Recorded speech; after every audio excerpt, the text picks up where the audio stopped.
নমস্কার, রান্নাঘরের মহারানীতে তোমাদের সবাইকে স্বাগত। আজকে তোমাদেরকে দেখাবো একটা সকালে ব্রেকফাস্ট, হেলদি ব্রেকফাস্ট, কর্নের পরোটা। মানে কর্ন মানে ভুট্টা দিয়ে পরোটা করব। এখনও কিন্তু ভুট্টা এমনভাবে কিনতে পাওয়া যায়। আমি এরকম বাজার থেকে কিনে নিয়ে এসেছিলাম। এবার এটাকে দিয়ে কিন্তু পরোটা করব। কয়েকটা কিনেছিলাম, কিছুটা পোড়া খেয়েছি, সেদ্ধ মেখে খেয়েছি। আচ্ছা, এবার তোমাদের পরোটা করে দেখাবো। আচ্ছা, এবার যেটা করব সেটা হচ্ছে শুধু কর্ন হলে হবে না, তার সাথে একটু আলু দিতে হবে, যেহেতু মাখার ব্যাপার আছে, একটু বাইন্ডিংয়ের ব্যাপার, একটু সেই জন্য বাইন্ডিংটা ভালো করার জন্য কিন্তু একটু আলু দিয়ে দিয়েছি।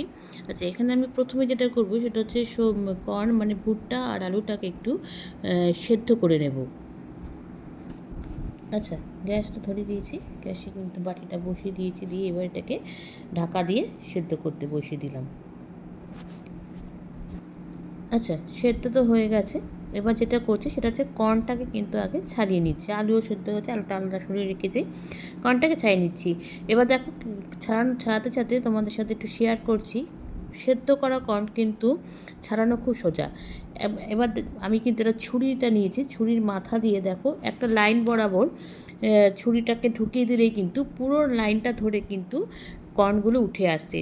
এবার একটু সাবধানে করবে, যেহেতু ছুরি, আমি অনেকবার খোঁচা খেয়েছি, সেই জন্য একটু তাড়াহুড়ো না, একটু আস্তে আস্তে করবে। দেখো, দেখছো পুরো একটা লাইন ধরে ঢুকিয়ে দিয়েছি, পুরো পরিষ্কার হয়ে কি সুন্দর উঠে যাচ্ছে, কোথাও কিন্তু লেগে নেই। এই প্রসেসটা কিন্তু খুব সুন্দর। একটু সেদ্ধ করে নিলে কিন্তু কর্নটা ছাড়াতে খুব সুবিধা হয়, তাড়াতাড়িও হয়ে যায়। এরকম আবার তোমাদেরকে দেখাচ্ছি, আরেকটা রো তুলে নিচ্ছি একটুখানি।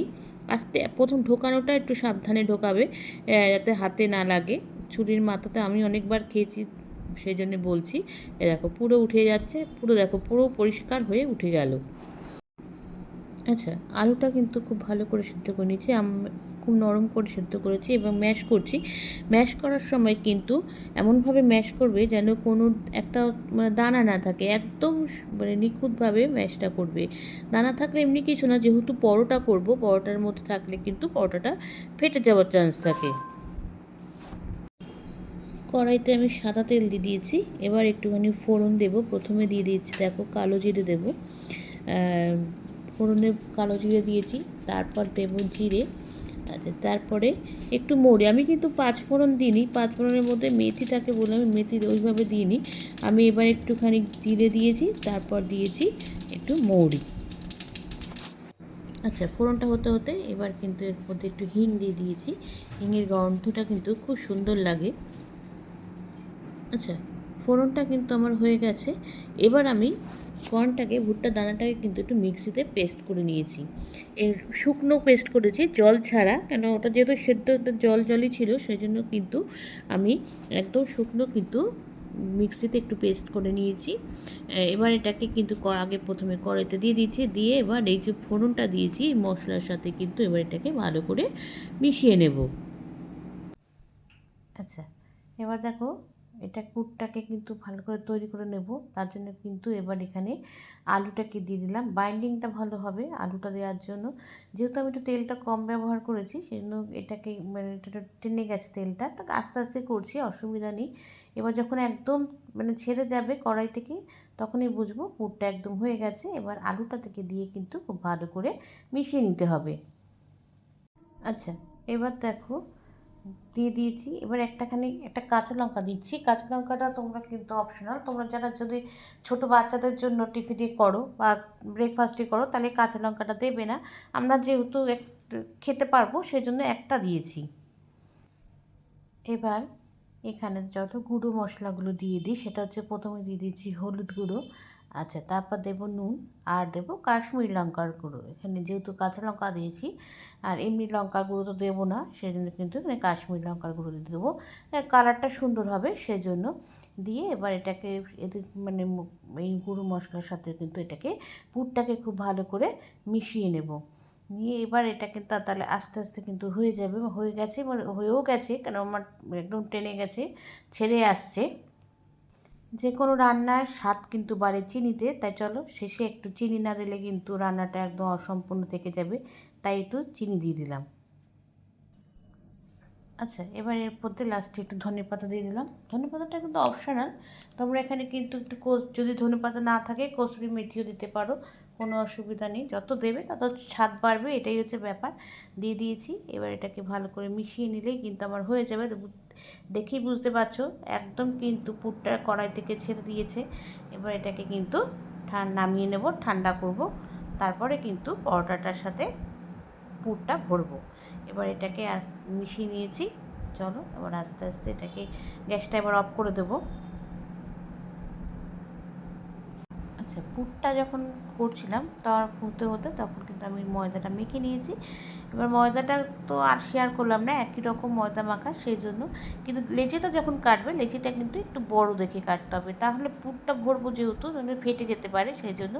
আর আমি এখানে একটু পুরটা ভরবো রুটিটা বেলে, মানে ময়দাটা একটু বেলে নিয়েছি, বেলে তারপর এর মধ্যে পুরটা ভরবো, তাহলে না পুরটা বেশ অনেকটা ভরা যায় আর বেশ সুন্দর, মানে যখন বেলবো না তখন একদম চারিদিকে ছড়িয়ে যায় পুরটা ভেতরে। এবার দেখো, আর আমি কিন্তু একদম অল্প দিইনি, বেশ ভালো মতন পুর দিয়েছি, দিয়ে এবার এটার মুখটা কিন্তু আটকে নেব, তারপরে কিন্তু এটাকে বেলবো।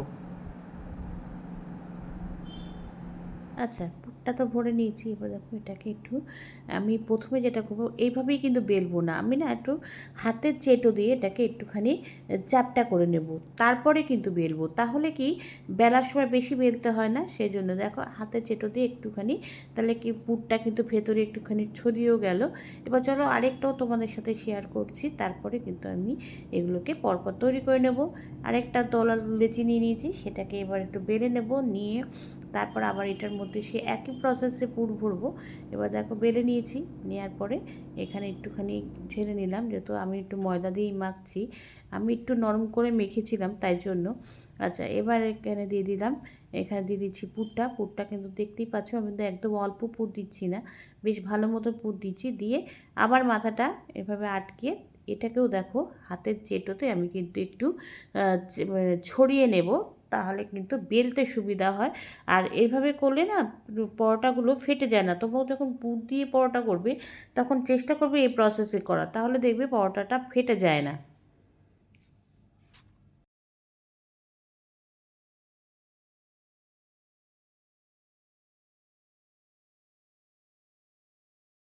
আচ্ছা, এবার দেখো বেলাটা তোমাদের সাথে দেখাচ্ছি। বেলাটা আমি যখন বেলছি আমি কিন্তু খুব আলতো, মানে হালকা হাতে কিন্তু বেলছি, জোরে না, আস্তে আস্তে বেলতে হবে, হালকাভাবে বেলবে, চেপে বেলবে না, তাহলে কিন্তু ফেটে যাবে। হালকা হাতে বেলবে, দেখবে একটু ফাটবে না। দেখো আমি আস্তে আস্তে হালকা হাতে কিন্তু বেলে নিচ্ছি, যেহেতু পরোটাটা একটুখানি পুর দিয়ে পরোটা একটু মোটাই হয়, পুর দিয়ে পরোটা কিন্তু বেশি পাতলা হয় না, ওই জন্য কিন্তু বেশ একটু বড় করে একটু মোটা করে করেছি। এবার দেখো আস্তে আস্তে হালকা হাতে কিন্তু আমি বেলে নিচ্ছি, বেলাটাও খুব সুন্দর হচ্ছে, বেশ গোলই হচ্ছে বেলাটা।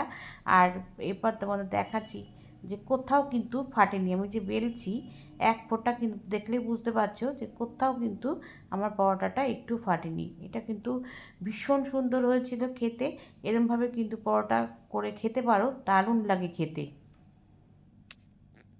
আচ্ছা, আমি দেখো একটা ননস্টিকের ফ্রাই প্যানটা বসিয়ে দিয়েছি, এবার আস্তে আস্তে পরোটাগুলো কিন্তু সেঁকে নেব। আমি এখানে পরোটাটা দিয়ে দিলাম। আচ্ছা, এই পরোটাটা তো বসিয়ে দিচ্ছি, ওটা সেঁকতে সেঁকতে চলো তোমাদের সাথে আরেকটা বেলা শেয়ার করছি। দেখো এটাকেও কিন্তু আমি হালকা হাতে খুব আস্তে আস্তে বেলছি, হালকা হাতে চেপে বেলবে না, বারবার বলছি, পরোটা যদি চেপে বেলো না তাহলে কিন্তু ফেটে যাবে, যেহেতু পুর ভরা রয়েছে সেই জন্য এটাকে খুব আস্তে আস্তে বেলতে হবে। এবার আর যখন পুরটাও ভরবে না, পুরটাও কিন্তু একটু দেখে, মানে পুরে যেন কোনো দানা বা শক্ত জিনিস না থাকে, তাহলে কিন্তু পরোটাটা ফাটবে না। আচ্ছা, পরোটাটা এবার যখন সেঁকে নিই আস্তে আস্তে, প্রথমে একটু শুকনো সেঁকে নেব।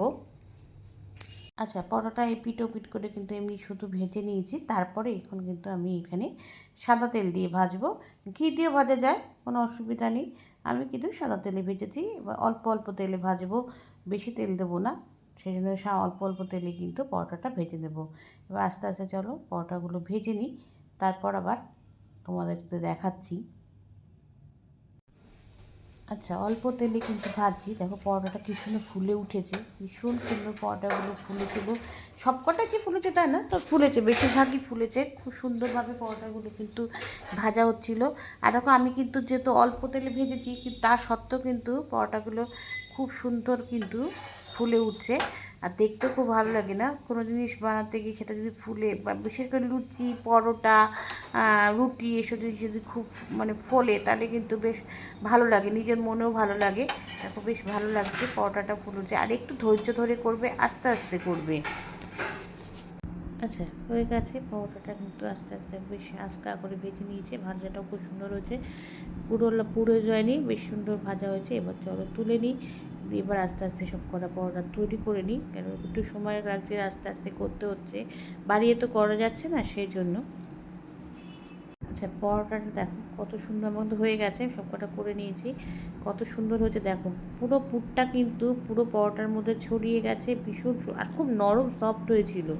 আচ্ছা, ভুট্টার পরোটাটা কিন্তু আমার একদম রেডি। আমি আলু ভাজা আর একটু আমের মিষ্টি আচারের সাথে সার্ভ করেছি। এটা কিন্তু শুধুও খাওয়া যায়, বা শুধু আচারের সাথেও খাওয়া যায়। তোমরাও কিন্তু বাড়িতে এইভাবে ট্রাই করো। আর বাচ্চাদের জন্য কিন্তু ভীষণ হেলদি খাবার। আমাকে কিন্তু জানিও অবশ্যই লাইক, কমেন্টস আর শেয়ারের মাধ্যমে। তোমরা যারা আমার চ্যানেলটিকে সাবস্ক্রাইব করে আমার সঙ্গে রয়েছো, তাদের জন্য রয়েছে অসংখ্য অসংখ্য ধন্যবাদ। আর যারা করোনি তারা প্লিজ চ্যানেলটাকে সাবস্ক্রাইব করে আমার সঙ্গে থেকো। তোমরা সবাই সুস্থ থেকো, সাবধানে থেকো, ভালো থেকো। চলি, টাটা। দেখা হচ্ছে পরবর্তী নতুন কোনো রেসিপিতে তোমাদের সঙ্গে।